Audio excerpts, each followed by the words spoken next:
मौजूद नरकटियागंज और उसके आसपास के साथियों, घर सजाने का तसव्वुर तो बहुत बात का है। घर सजाने का तसव्वुर तो बहुत बात का है। पहले यह तय हो कि इस घर को बचाएं कैसे। दिल्ली से अगर 1000 किलोमीटर दूर चल करके आपके बीच में लंबा सा सफर तय करके अगर हम लोग यहां आज बैठे हैं, अगर प्रदेश अध्यक्ष आपके अखिलेश जी अपने तमाम कार्यक्रम छोड़ करके इस कार्यक्रम में बैठे हैं और आपको जागरूक करने के लिए संविधान जिंदाबाद का नारा लगा रहे हैं, तो इसका मकसद और इसका मतलब आपको समझना पड़ेगा। मैं चंपारण की धरती पर खड़ा हूं। पूरी दुनिया में जब भी चंपारण का नाम आता है तो पूरी दुनिया बड़े अदब से इस इलाके को सर झुका के ये कहती है कि ये वो सरजमीन है जहां कभी महात्मा गांधी जी ने इसे अपनी कर्मभूमि बनाया और यहां से एक बड़े आंदोलन की शुरुआत की। मैं उस धरती पर खड़ा हूं। आपसे अगले 2, 3, 4, 5 मिनट जरूरी गुफ्तगू करना चाहता हूं। सबसे पहले तो मैं भाई अखिलेश जी को बधाई दूंगा। परिवार के मुखिया का जैसा भाषण होना चाहिए, परिवार के बड़े व्यक्ति का जैसा दिशा निर्देशन होना चाहिए, वो आज आपके भाषण में मुझे दिखाई पड़ा। और मैं चाहता हूं एक बार जोरदार ताली बजाएं आज के उनके संबोधन के लिए।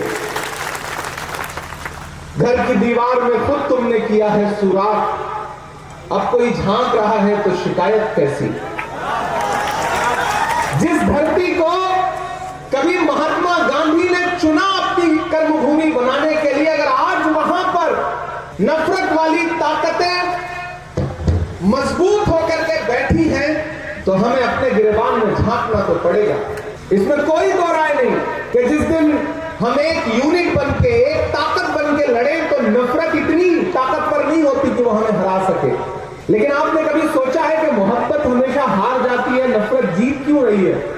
क्योंकि नफरत कलेक्टिव होकर के, एकजुट होकर के कोशिश कर रही है, और मोहब्बत के जो अलंबरदार हैं, जो मोहब्बत के पैरोकार हैं, वो अपनी अपनी दुनिया में मुट्ठी भर लोगों को लेकर के मगन है, खुश हैं। उन्हें लगता है कि दुनिया हम ही से चल रही है, हम आगे नहीं आएंगे तो कोई आगे नहीं बढ़ सकता। और इस चक्कर में एक एक करके सब हारे हुए, थके हुए अपने घरों में बैठे हैं। मैं आज नरकटियागंज में खड़ा होकर के, पश्चिमी चंपारण में खड़ा होकर के, बेतिया में खड़ा होकर, बगहा में खड़ा होकर के आप सारे लोगों से यह कहना चाहता हूं कि अगर आपको यह लगता है कि आने वाले चुनाव, यह जो गुजरा चुनाव था वो सिर्फ सांसद और विधायक बनने बिगाड़ने का चुनाव है, तो आप बहुत छोटा सोच रहे हैं। खतरा बहुत बड़ा है। देश की सत्ता पर बैठे हुए लोगों का जो अंतिम सच है वो यही है कि वो डॉक्टर बाबा साहब अंबेडकर के संविधान से नफरत करते हैं।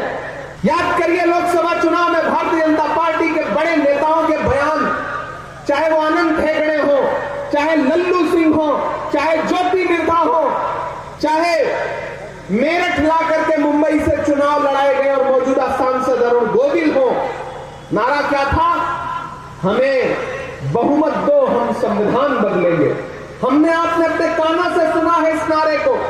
वो तो भला हो भारत की जनता का कि उसने 400 पार का नारा लगाने वालों को 240 पे ला करके ऐसा पटका कि न ये नारा भूले, बल्कि संविधान को सरमाथे लगाते हुए संविधान जिंदाबाद और संविधान को लेकर के पूरे देश में बातें करना उन्होंने शुरू कर दिया। ये आपकी और पूरे देश की संविधान के प्रति जो मोहब्बत है उसका परिणाम था। मैं आपसे कहना चाहता हूं साथियों कि पिछले दिनों अखिलेश भाई और हम दोनों लोग राज्यसभा में बैठे थे। देश के गृह मंत्री भाषण कर रहे थे और भाषण करते करते उन्होंने एक बात कही कि आजकल एक फैशन हो गया है अंबेडकर अंबेडकर अंबेडकर अंबेडकर। अगर इतनी बार विपक्ष वाले भगवान का नाम लेते तो 7 जन्मों के लिए स्वर्ग मिल जाता। ये एक अहंकार की भाषा थी जिसका पूरी कांग्रेस पार्टी ने मजबूती के साथ वहां विरोध किया, और विरोध करने के बाद संसद के बाहर, संसद परिसर में भी विरोध किया, और उसका परिणाम यह रहा कि देश के गृह मंत्री को माफी मांगनी पड़ी, देश के प्रधानमंत्री को एक दिन में 5-6 ट्वीट करने पड़े। यह रहा कांग्रेस पार्टी और विपक्ष की ताकत का असर। लेकिन ये बात उनके मुंह से ऐसे ही नहीं निकल आई। इसके पीछे जो एक पूरी सोच है, उस सोच को समझना पड़ेगा।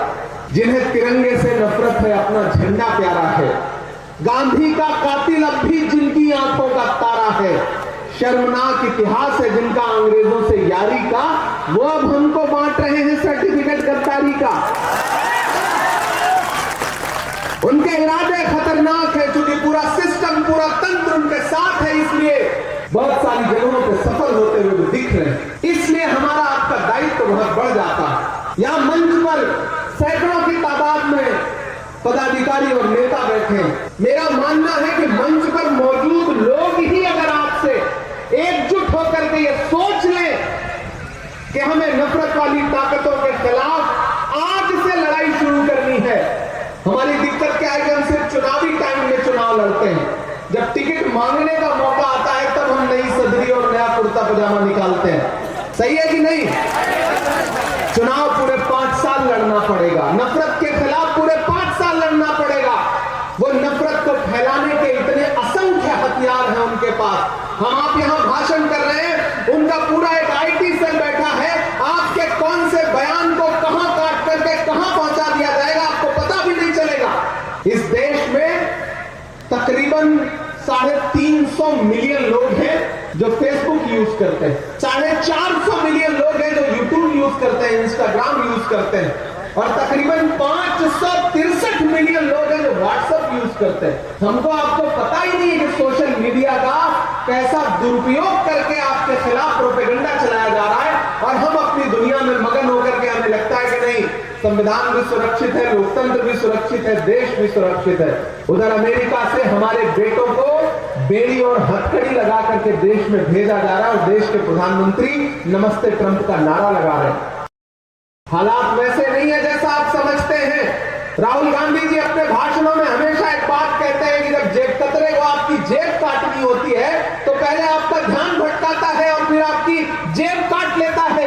इसी तरह इस सरकार ने किया है, आपको धर्म की अफीम सुंघा करके, आपको नफरत की अफीम सुंघा करके, आपके आटा, चावल, दूध, दही, पनीर, छाछ, लस्सी, यहां तक कि कफन तक पर टैक्स लगा दिया है और आपको पता तक नहीं है। खतरा बहुत बड़ा है। इसलिए मैं पूरे बिहार के लोगों से, मैं खुद लंबा सा सफर तय करके कई कार्यक्रम इधर उधर करके मुझे लगा कि नहीं, मुझे जाना है और अल्पसंख्यक विभाग के विशेष तौर से पदाधिकारियों से बातचीत करनी है। ये जो पूरा इलाका है ये बहुत उपजाऊ है और कांग्रेस की विचारधारा के लिए बहुत मुफीद इलाका है, क्योंकि ये गांधी का इलाका है, ये गोडसे का इलाका नहीं है। इसलिए अगर आप सबने प्रण लिया, किसी ने कहा है कि शेर जब तक अपनी कहानियां लिखना खुद नहीं सीखेंगे तब तक शिकारी अपनी कहानियों में खुद को महान बताते रहेंगे। इसलिए नरकटियागंज वालों, अल्पसंख्यक विभाग के पदाधिकारियों, हमारे महिला कांग्रेस की जो साथी हैं, हमारे यूथ कांग्रेस के जो साथी हैं, हमारे एनएसयूआई के जो साथी हैं, सेवा दल के जो साथी हैं, हमारी मेन कांग्रेस की जो बॉडी है, उन सबसे मैं अनुरोध करता हूं कि अखिलेश जी हो, इमरान प्रतापगढ़ी हो, हम सारे लोग अपना 100% देने के लिए तैयार हैं। हर दिन आपके लिए जब भी आप कहेंगे हम उपलब्ध हैं, लेकिन आपको एक रोड मैप तो आने वाले दिनों के लिए बनाना पड़ेगा, तब आप लोकतंत्र और संविधान बचाने की लड़ाई को मजबूती से लड़ पाएंगे। मेरे भाई, यहां बड़ी तादाद में बुजुर्ग बैठे हैं, नौजवान साथी बैठे हैं, माएं बहनें बैठी हैं। महान बादशाह सिकंदर ने जब यूनान जीता ना, यूनान में फतेह किया तो जीत का जश्न मनाने के लिए शहर की सड़कों पर निकला, तो उसने देखा कि पूरा शहर तो जश्न मना रहा, लेकिन एक फकीर आदमी सड़क के किनारे बेखबर होकर के सारे शोरगुल से चुपचाप सो रहा है। सिकंदर को गुस्सा आया, सिकंदर अपने घोड़े से उतर के उस सोते हुए फकीर के पास गया और गुस्से में उसे जोर की एक लात मारी और लात मार के कहा कि क्यों रे फकीर, मैंने शहर जीत लिया, यूनान फतेह कर लिया, लोग मेरे साथ जश्न मना रहे और तू सो रहा है। उस फकीर ने उन्हीं आंखों से सिकंदर की तरफ देखा और देख करके कहा कि शहर फतेह करना, शहर जीतना बादशाहों का काम है, लेकिन लात मारना गधे का काम है। लात तो हमको आपको भी मारी जा रही है ना पिछले कुछ वर्षों से। कभी महंगाई की लात पड़ रही है, कभी नोटबंदी की लात पड़ रही है, कभी जीएसटी की लात पड़ रही है, लेकिन हम हैं कि सोए हुए हैं, हम आवाज नहीं नहीं उठा रहे, हम बोल नहीं रहे। मैं राहुल गांधी का हम है कि सोए हुए हैं, हम आवाज नहीं उठा रहे, हम बोल नहीं रहे। मैं राहुल गांधी का सिपाही हूं, अखिलेश भाई राहुल गांधी के सिपाही हैं, और हम सारे लोग राज्यसभा में, देश की संसद में, सड़क से संसद तक जो लड़ाई लड़ रहे हैं, मल्लिकार्जुन खड़गे जी के निर्देश पर, सोनिया जी के निर्देश पर, प्रियंका जी के निर्देश पर, राहुल जी के निर्देश पर, उनके कंधे से कंधा मिला करके जो लड़ाई लड़ रहे हैं, उस लड़ाई में हम तब तक नहीं जीत सकते जब तक आप हमारे साथ नहीं खड़े होंगे। आपका साथ होना बहुत महत्वपूर्ण है, आप बहुत जरूरी लोग हैं। हम यहाँ 3-4 फीट ऊपर मंच पर बैठे हैं और आप नीचे 4 फीट बैठे हैं, तो इसका यह मतलब नहीं कि आपका अस्तित्व जो है वो कमतर है। मैं तो यह मानता हूं कि जैसे 2 तराजू है, एक आप है, एक ये है, इस तरफ है, और ये तराजू का एक पल्ला थोड़ा सा ऊंचा है, आप नीचे हैं, तो इसका यह मतलब नहीं कि आप कमतर हैं। आप ज्यादा महत्वपूर्ण लोग हैं, क्योंकि तराजू का वही पल्ला नीचे होता है, झुका होता है, जिसमें वजन ज्यादा होता है। आप ज्यादा वजनदार लोग हैं। नया पाने की चाहत में पुराना छूट जाता है, तुझे अपनाऊं तो मुझसे जमाना रूठ जाता है। मोहब्बत पढ़ने लिखने में बहुत आसान है, लेकिन मोहब्बत को निभाने में पसीना छूट जाता है।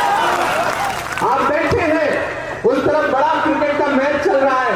मैंने उमर जी से कहा था कि ऐसी तारीख में आप कार्यक्रम क्यों रख रहे हैं जब वहां दुबई में भारत पाकिस्तान का क्रिकेट मैच होने जा रहा है और हमारी भारतीय टीम बुरी तरह से पाकिस्तान को रौंदने जा रही है। ऐसे दिन आप कोई राजनीतिक कार्यक्रम मत रखिए, लेकिन उनका मन था कि नहीं 23 तारीख के बाद फिर और व्यस्तताएं हैं, तो आज आपके बीच में हम सारे लोग हाजिर हुए हैं। और आपसे साथियों मैं कहना चाहता हूं, ये संविधान महज एक किताब नहीं है, इसमें महज कुछ पन्ने नहीं है। डॉक्टर बाबा साहब अम्बेडकर ने कितने रातें जाग करके अपने खून पसीने से इस संविधान को लिखा था।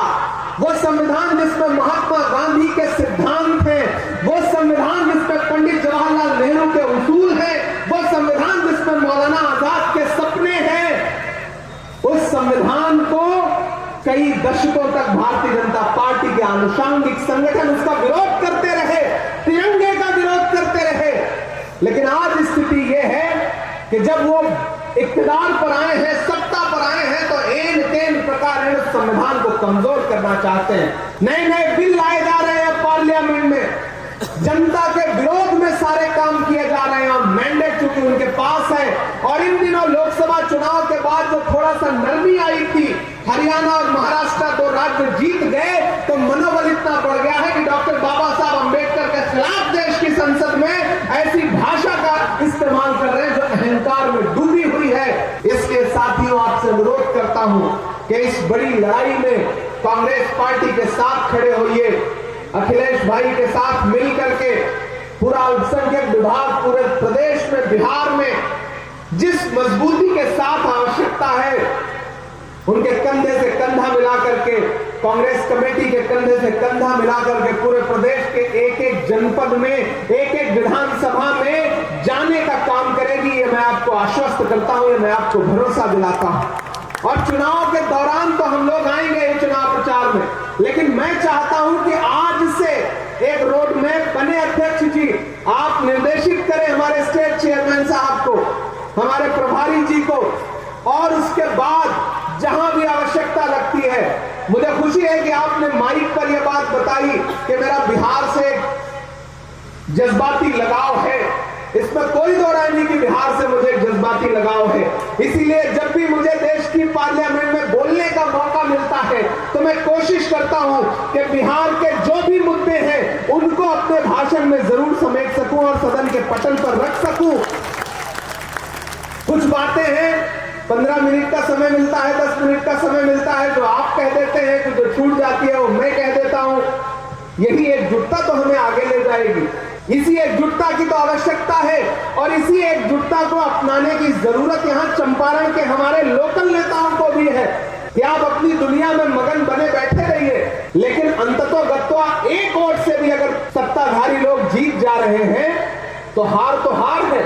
उसी देश की पार्लियामेंट में जो 48 वोट से, सिर्फ 48 वोट से चुनाव जीत के सांसद बन के आया है, वो भी बैठता है, और हमारा एक सांसद है जो 10.5 लाख वोट से असम से जीत के आया है, वो भी बैठता है। तो जीत तो जीत है और हार तो हार है। और लोकतंत्र नंबर का खेल है। चुनावी प्रणाली जो है वो नंबर का खेल है, कितने सर, कितने मतदाता, कितने वोट। तो इस गणित में आपको गुणा गणित तो बिठाना पड़ेगा। अपना ईगो, अपना जबरदस्ती का जो एक ईगो है उसको किनारे रख करके संगठन कैसे मजबूत हो, इसके लिए हम सारे लोगों को काम करना पड़ेगा। कोई दूध का धुला नहीं है। हम सब में से कोई बहुत राजनीतिक तौर पे कोई बहुत बड़े दिल का हो सकता है, सारे लोग होता है कि नहीं होते, लेकिन जब राजनीतिक नतीजों का दौर आ रहा है तो फिर लोगों को स्पेस दीजिए, लोगों को साथ जोड़िए, एकजुट करके साथ लेकर के चलिए। और पूरे बिहार में मैं उस आहट को महसूस कर रहा हूं अध्यक्ष जी। पटना से उतर करके यहां तक आते हुए, यहां मीडिया के साथी मौजूद हैं, कल शाम से लेकर के अब तक जितना मैंने इनसे बात किया है, मैं ये महसूस कर रहा हूं कि बीपीएससी के जो छात्र हैं, नौजवान, पेपर लीक की शिकायत करने के लिए जब सरकार की चौखट पर गए तो उनके पीठ पर जो लाठियां बरसी हैं उसका जख्म भी सूखा नहीं है। वो तैयार है इस बात का बदला लेने के लिए। मैं जिस इलाके में खड़ा हूं ये गन्ना किसानों का इलाका है और किस तरह से उनकी फसल को बर्बाद किया जा रहा है, किस तरह से उनको न्याय नहीं दिया जा रहा है। यहाँ का किसान इस बात से नाराज है। कीमत तो बहुत बढ़ गई शहरों में धान की, लेकिन विदा न हो सकी बेटी किसान की। मौका मिला तो लोगों ने कुर्सी के वास्ते, मौका मिला तो लोगों ने कुर्सी के वास्ते तस्वीर ही बिगाड़ दी हिंदुस्तान की। इस देश का किसान और खास तौर से बिहार का किसान आज तक नहीं भूला है कि किस तरह एमएसपी की लीगल गारंटी मांगते हुए 700 जवानों को, किसानों को अपनी शहादत देनी पड़ी। तब सेंटर की सरकार को यह एहसास हुआ कि वो जो कृषि कानून लाए थे वो काले हैं और उनको बदलने के लिए नरेंद्र मोदी जी तैयार हुए। इतनी कुर्बानी तो एक साथ जलियांवाला बाग में अंग्रेजों ने भी नहीं ली थी जितना इस सरकार ने किसानों की कुर्बानी ली है। तुझको कितनों का लहू चाहिए अर्ज़े वतन, कितनी आंखों से कलेजा तेरा ठंडा होगा। ये किसान विरोधी सरकार है, ये नौजवान विरोधी सरकार है। पिछली बार आपको याद होगा जब महागठबंधन की सरकार थी तो किस तरह युवाओं को नौकरी देने का काम किया था बिहार की महागठबंधन की सरकार ने। अगर बिहार का युवा चाहता है कि फिर से नौकरी आपको मिले, किसान चाहता है कि उसके सम्मान की राशि उसे मिले, किसान चाहता है कि उसके कर्जे माफ किए जाएं, तो एक बात याद रखना, अगर इनकी सरकार बनी तो अंबानी और अडानी के कर्जे माफ होंगे, अगर आपकी सरकार बनी तो किसानों के कर्जे माफ होंगे, मजदूरों के कर्जे माफ होंगे, गरीबों के कर्जे माफ होंगे। ये बुनियादी अंतर है भाजपा और कांग्रेस की सोच में, ये बुनियादी अंतर है नरेंद्र मोदी जी और राहुल गांधी जी की सोच में। मैं राहुल गांधी जी के साथ चला हूं 4000 किलोमीटर, मैंने देखा है उनके पैर के छाले, मैंने देखा है उस आदमी की मेहनत। उस आदमी ने बस एक नारा लगाया 4000 किलोमीटर चलते हुए कि नफरत छोड़ो भारत जोड़ो। एक मीडिया के साथी ने मुझसे कहा कि इमरान साहब आपको क्या लगता है भारत जोड़ो यात्रा से देश बदल जाएगा? हमने कहा बिल्कुल बदल जाएगा। जब महात्मा गांधी जी ने अंग्रेजों के खिलाफ भारत छोड़ो आंदोलन शुरू किया था तो उस वक्त भी कोई नहीं मान रहा था कि अंग्रेज देश छोड़कर के अंग्रेजों को जाना पड़ेगा। आज राहुल गांधी जी ने भारत जोड़ो आंदोलन शुरू किया है तो लोग आज भले न मान रहे हो, लेकिन कुछ दिन में लोगों को यह एहसास होगा कि जैसे भारत छोड़ो आंदोलन से अंग्रेजों को जाना पड़ा था, वैसे ही भारत छोड़ो आंदोलन से आज वाले अंग्रेजों को भी जाना पड़ेगा, सत्ता से उतरना पड़ेगा। और ये काम कांग्रेस पार्टी करके दिखाएगी, क्योंकि हम जानते हैं राहुल गांधी जी की मंशा और उनकी नीयत कितनी साफ सुथरी है। राहुल जी जानते हैं टास्क उन्होंने लंबा लिया है, पहले 4000 किलोमीटर फिर 6700 किलोमीटर, क्योंकि वो जानते हैं इस देश में नफरत कम करना पड़ेगा। जब तक नफरत कम नहीं होगी तब तक भाजपा कम नहीं होगी। भाजपा नफरत फैलाने का हर दिन प्रयास कर रही है संस्थानिक तौर पर और एकजुट प्रयास कर रही है। हमें भी मोहब्बत के लिए एकजुट प्रयास करना पड़ेगा नरकटियागंज वालों। चिरागों के सफर में दबदबा हो आंधियों का, चिरागों के सफर में दबदबा हो आंधियों का, तो फिर अंजाम जुल्मत के सिवा कुछ भी नहीं होगा।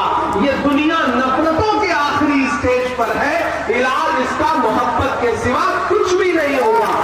उस मोहब्बत की कोशिश के लिए हम सारे लोग तैयार हैं। आप भी हमारा साथ देने के लिए तैयार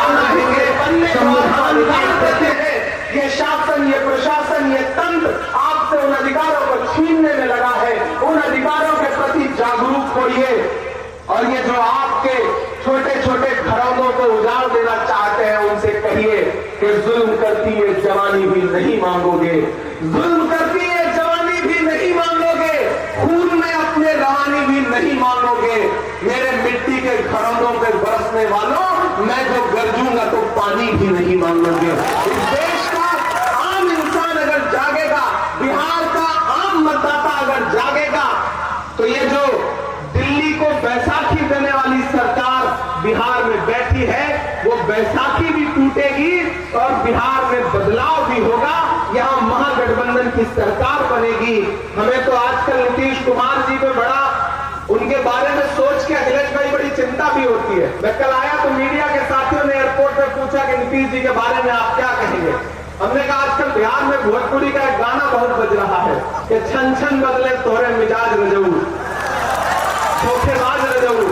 तो मुझे लगता है कि साहित्य और संस्कृति है ना, वो समाज का दर्पण होती है। तो ये जो लोक कलाकार हैं, जो भोजपुरी के कलाकार हैं, वो देख रहे हैं कि सरकार के मुखिया का मिजाज छन छन में कैसे बदलता रहता है। तो दरअसल ये गीत किसी प्रेमी या प्रेमिका के लिए नहीं लिखा गया है, बल्कि ये गीत बिहार के मुखिया के लिए लिखा गया है, क्योंकि उनका मिजाज छन छन में बदलता रहता है।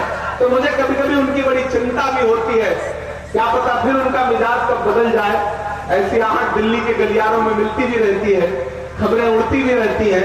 हम उन खबरों का इंतजार करेंगे, लेकिन आपसे इतना कहना चाहते हैं साथियों कि जो संस्थानिक तौर पर अपने एजेंडे को लेकर के भाजपा और आरएसएस के लोग आगे बढ़ रहे हैं, उसका मुकाबला संविधान की किताब से ही किया जा सकता है। जो मुहिम जगाने के लिए राहुल गांधी जी पूरे देश में जा रहे हैं, हम उनके सहयोगी, उनके सिपाही, उनके साथी बनकर के आपके बीच में आए हैं और आपसे यह अनुरोध करते हैं कि इस बड़ी लड़ाई में हमारे साथ खड़े होइए, कांग्रेस पार्टी के साथ खड़े होइए। वैचारिक रूप पर भी, सामाजिक तौर पर भी, राजनीतिक तौर पर भी कांग्रेस पार्टी के साथ आइए। हम सब मिलकर के संविधान भी बचाएंगे, लोकतंत्र को भी मजबूत करेंगे और इस देश के हाशिए पर मौजूद दलित हो, पिछड़ा हो, अल्पसंख्यक हो, महिलाएं हो, नौजवान हो, अति पिछड़ा हो और इस देश का वो समण जो संस्थान की मार खा करके आर्थिक तौर पे गरीब रह गया है, उन तमाम लोगों के अधिकारों को लड़ने के लिए राहुल गांधी जी के नेतृत्व में पूरा इंडिया गठबंधन उस लड़ाई को लड़ेगा, ये मुझे पूरा विश्वास है। इससे ज्यादा आपसे बहुत कुछ कहना नहीं है। आपने बहुत धैर्य से हमारे भाषण को सुना। मंच पर जो बाकी साथी रह गए हैं, जिनका नाम नहीं ले सके हैं, उनका भी आभार, उनका भी धन्यवाद कि वो इस कार्यक्रम में पूरे जोश और ऊर्जा के साथ शामिल रहे हैं। तो साथियों, एक बार फिर से आप सारे लोगों का बहुत अभिनंदन, बहुत शुक्रिया आप सारे लोगों का। बिना उसके नहीं छोड़ेंगे आप सारे। जी जी, हाँ हाँ ठीक है। कैसे, मुझे भी लग रहा था कि बिना उसके तो आप जाने नहीं देंगे, तो मैं सुना देता हूं कि जख्म पर जख्म खा के निकले हैं। एक दिन पार्लियामेंट में एक साथ 146 सांसद सस्पेंड किए गए, क्योंकि हम इस देश के किसानों और गरीबों के मुद्दे पर सरकार से सवाल कर रहे थे। अखिलेश भाई, हम सारे लोग राज्यसभा लोकसभा में 146 सांसद एक साथ सस्पेंड किए गए। तो जब हम बाहर निकले तो परिसर में ही, पार्लियामेंट के परिसर में मीडिया के साथ ही खड़े, उन्होंने कहा आ गया स्वाद, 146 सांसद एक साथ सस्पेंड हो गए, आप भी सस्पेंड हो गए आए। तब मेरा जवाब सुनना, मैंने उनसे कहा कि आज अगर सस्पेंड ना हुए होते तो हमें ये लगता कि हमारा नाम बहादुरों में नहीं बल्कि बुजदिलों में लिखा जा रहा है, क्योंकि हम मुद्दे पर लड़ते हुए सस्पेंड हुए और ऐसा सस्पेंशन कितनी भी बार हो हमें कबूल है। तो उन्होंने कहा आप शायर है, शायरी की भाषा में समझाइए। वही खड़े खड़े एक नज़्म हुई थी, वो मैं आपको सुना देता हूं कि जख्म पर जख्म खा के निकले हैं, हाँ मगर मुस्कुरा के निकले हैं। जख्म पर जख्म खा के निकले हैं, हाँ मगर मुस्कुरा के निकले हैं। सर झुकाने का हुक्म जब आया, सर झुकाने का हुक्म जब आया, और भी सर उठा के निकले हैं, और भी सर उठा नारे हक लगा के निकले हैं कि हर सितम का जवाब आएगा। ये मैं बिहार के नौजवानों की तरफ से सरकार से कह रहा हूं, जिन्होंने रात में लाठियां बरसाई, कि हर सितम का जवाब आएगा, देखना इनकलाब आएगा। और अगली जो दो लाइनें है ना, यहां पंडाल में मौजूद एक एक हाथ हवा में उठना चाहिए, जाना चाहिए पटना तक आपकी तालियों का शोर, कि देखना इनकलाब आएगा, हर सितम का जवाब आएगा, अच्छे दिन का किए थे जो वादा, उनका दिन भी खराब आएगा, उनका दिन भी खराब आएगा। ये झूठ के हाकिमों के चेहरे पर आईना हम दिखा के निकले हैं, नारे हक लगा के निकले हैं। एक बुनियादी अंतर समझिए सत्ता पे बैठे हुए लोगों का और हम विपक्ष में बैठे हुए लोगों का।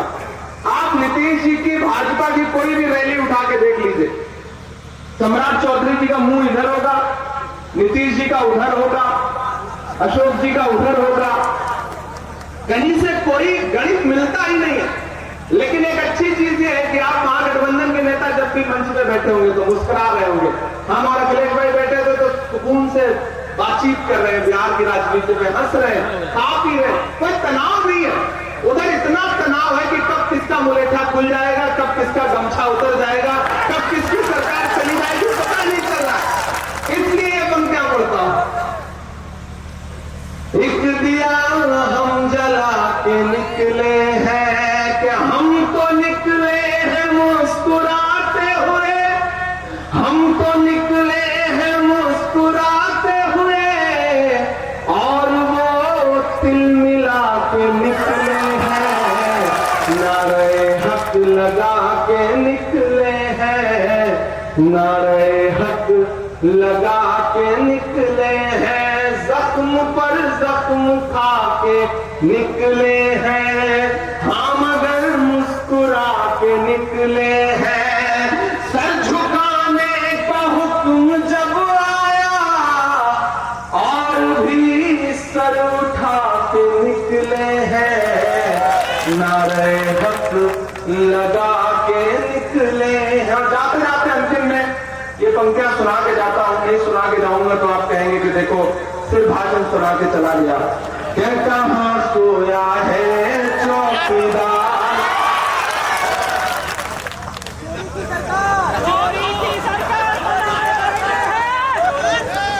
कहां सोया है चौकीदार, कहां सोया है चौकीदार, गैस सिलेंडर की कीमत भी 1000 के पार, कहां सोया है चौकीदार, कहां सोया है चौकीदार, पेट्रोल और डीजल की कीमत रही सैकड़ा मार, कहां सोया है चौकीदार, कहां सोया है चौकीदार, कि चाय बेचने वाला पूरा भारत बेच रहा है, इसी काम में हासिल उसे महारत बेच रहा है, कि रेल बिक गई तेल बिक गया बिका हवाई अड्डा। अब तैयार रहना नरकटियागंज वालों, कि रेल बिक गई तेल बिक गया बिका हवाई अड्डा, सब कुछ बिकता देख के खुश है अपने जेपी नड्डा, कि जनता महंगाई की मारी करती हाहाकार, कहां सोया है चौकीदार, कहां सोया है चौकीदार। अंत में बस आपसे इतना कहता हूं, चंपारण के साथियों, मैंने आज इस इलाके को जितना जाना समझा और सबसे बात की, अध्यक्ष जी से भी मेरी बात हो रही, तो इस इलाके का जो किसान है, इस इलाके का जो युवा है, इस इलाके की बेटियां शिक्षा के लिए जितना उन्हें संकट उठाना पड़ता है, कोई कायदे का विद्यालय नहीं है, कोई कायदे के स्कूल नहीं है, कॉलेज नहीं है, इस इलाके को विशेष रूप से सरकार के द्वारा प्रोत्साहित किए जाने की आवश्यकता है। और मैं आपसे वादा करता हूं, संविधान बचाने, लोकतंत्र बचाने की इस लड़ाई में कांग्रेस पार्टी के साथ खड़े हुई है। आने वाले दिनों में जब यहाँ पे सरकार बनेगी तो चंपारण और उसके आसपास के इलाके के लिए हमें अपनी सरकार से भी लड़ना पड़ेगा। तो लड़ करके इस इलाके के लिए कुछ न कुछ शिक्षा के क्षेत्र में विशेष करवाएंगे, ये आपसे वादा करते हैं। और बड़ी आशा और बड़ी उम्मीद के साथ ये कह के जा रहा हूं कि नफरत के कारोबार को बदलेगा ये बिहार। बिहार वालों, आपके नाम ये पंक्तियां हैं कि नफरत के कारोबार को बदलेगा ये बिहार। बिहार की ही बैसाखी है जो दिल्ली चल रही है, टिकी हुई है, खड़ी है, इसलिए ये पंक्तियां पढ़ के जा रहा हूं कि नफरत के कारोबार को बदलेगा ये बिहार। उस झूठे चौकीदार को बदलेगा ये बिहार। जुल्मत तेरे आसार को बदलेगा ये बिहार। इस बार इस सरकार को बदलेगा ये बिहार। बहुत शुक्रिया, बहुत धन्यवाद।